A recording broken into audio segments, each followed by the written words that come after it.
আমার দুপুরের রান্নাটা শেষ হয়ে গেছে প্রায়, শুধু একটা আইটেম বাকি আছে, এই কাঁচা কলা বড়া, আর বাকিগুলা শেষ হয়ে গেছে।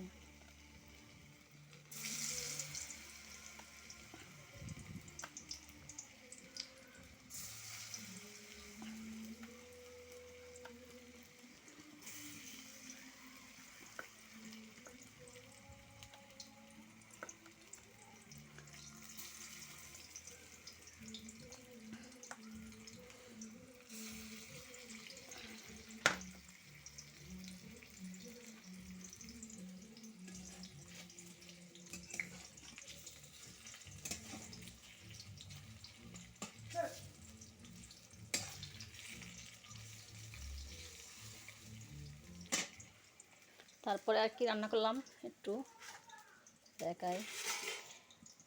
বাঁধাকপি শাক, তারপরে মুগ ডাল,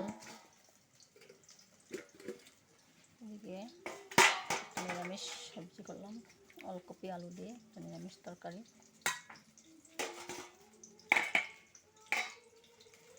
এদিকে তো কাঁচা কলা বড়া করছি ডালের সাথে। এইটুকু আমার শুভ দুপুরে আয়োজন। সবাইকে আমার শুভ দুপুরে অনেক অনেক শুভেচ্ছা রইল। আজকের মতো শেষ এখানে।